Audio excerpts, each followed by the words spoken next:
Hi, my name is Robin Daumit from Davidsonville, Maryland. I'm a 66-year-old grandmother of 3. I was a single mom of 4, retired hairdresser of 40 years, the work that enabled me to have a salon at home while raising my children alone. Stress.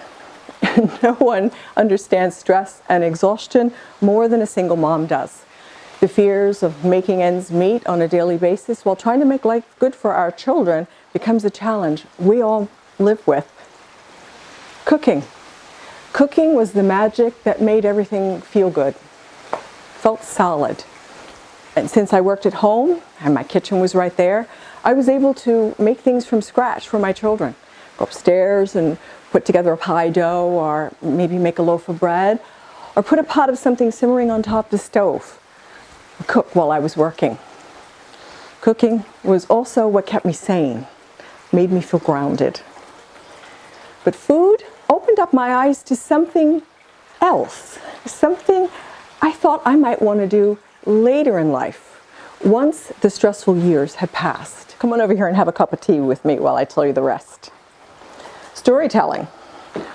Whenever people gathered around my table, whether it was other families joining us for a meal or just friends of my children, stories emerged. Memories were triggered. Traditions were shared. Food made people come alive. It made them happy.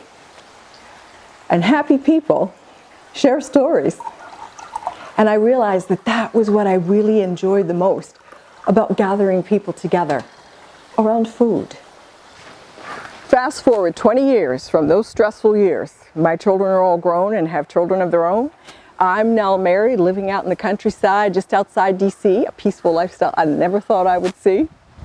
Retired? I don't think so. I now have time for hobbies. And what do you think my hobby is? Food. Food is my hobby. I have joined the tens of thousands of food bloggers so that I can share my recipes and stories that have meaning to me with the rest of the world. But I didn't stop there. My techie children inspired me to take it a step further and get into filmmaking. Learn how to become a filmmaker and make the still shots and the written pages of your blog come alive in real stories, as in movies. And so I have.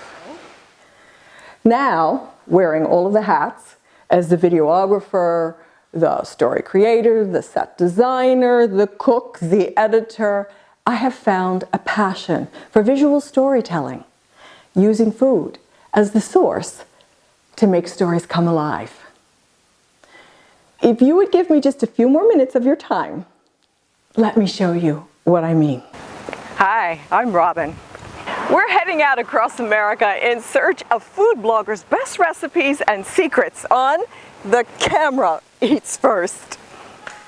Why food bloggers? Food bloggers already have millions of faithful fans. Our food photography is fast replacing magazines. Every post comes with a story of home and heritage. I have a new show idea I would love to present to you. But there's a twist. Every recipe must include at least one local product that can also be featured. Remember, it's a sample. And yes, I'm the camera chick, the host, and the food blogger. Today we're visiting food blogger Robin Daumit of Whisk and Dine at her home in Davidsonville, Maryland, a rural area that's nestled between the nation's capital and the Chesapeake Bay. Welcome to Whisk and Dine. Here is where my blog, hundreds of cooking videos, and my cookbook was created. There's a recipe I encountered a few years ago while visiting England and getting engaged that I found to be one of the most whimsical versions of a surf and turf I've ever seen. And so today for you, that is what I would like to make. This dish is called a beef and Guinness oyster pie. I've tweaked it a little using Maryland products, making it my own. There's a saying I like to adhere to in my kitchen. You are what you eat. And so whenever possible, I like to use local products. beef from local farmers, seafood from the Chesapeake Bay, and farmers markets, even my own garden. I like to grow many of my own herbs. I'd like to take you to go visit one of my favorite cattle farmers, and we're going to take a quick dip over to the Chesapeake Bay for a couple of fresh oysters. I want you to meet cattle farmer Rick Hatterton of Progressive Farm in Harwood, Maryland. Hey Rick, how are you? I'm great. How are you? Good to see you. Good, it was a pleasure. Yeah, thanks for letting me come over and see all of your beautiful things going on over here. Absolutely, my pleasure. In my kitchen today, I'm going to be making a beef and Guinness oyster pie, kind of a pub pie that I picked up in England. And I really need good quality beef. And Well, you found the place. Why is yours the best? Well, I'm a 7th-generation farmer, and we haven't deprived from any of our feeding tactics. It's all hormone-free, steroid-free, Wow. antibiotic-free, and animal byproduct-free. Do you know how much everybody wants that? Well, I've heard. How come everybody can't get it? Well, I have what they call a specialty item, Okay. and it shouldn't be. It should be the norm. They are raised on grass with their moms and for about a year, and then they're brought in, and then they are grain finished. Are they all they're all male or mixed? They are. They're steers. Okay.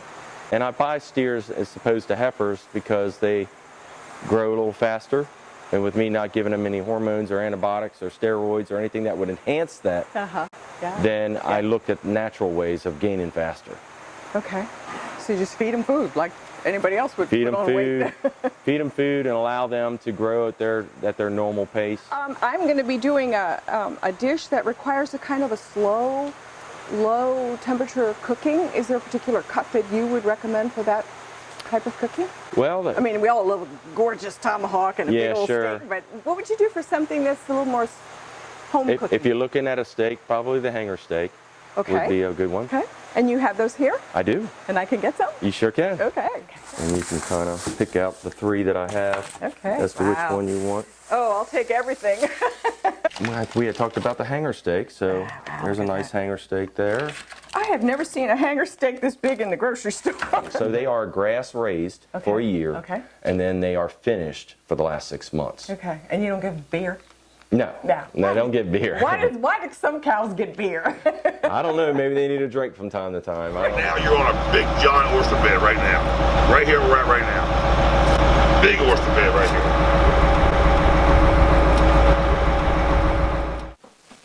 Let's get started on this dish. And when it's finished, I'm going to introduce you to my very first guest who tastes all my food, my camera. Nice caramelized onions. We're going to add our beef, fresh oregano, nice rich dark Guinness, English peas, of course. Once the stew has cooked, we're going to transfer it to baking dishes, cover it with a puff pastry, and then I'm going to show you the very whimsical way that we add oysters to this pub pie. Let's slide that oyster in there.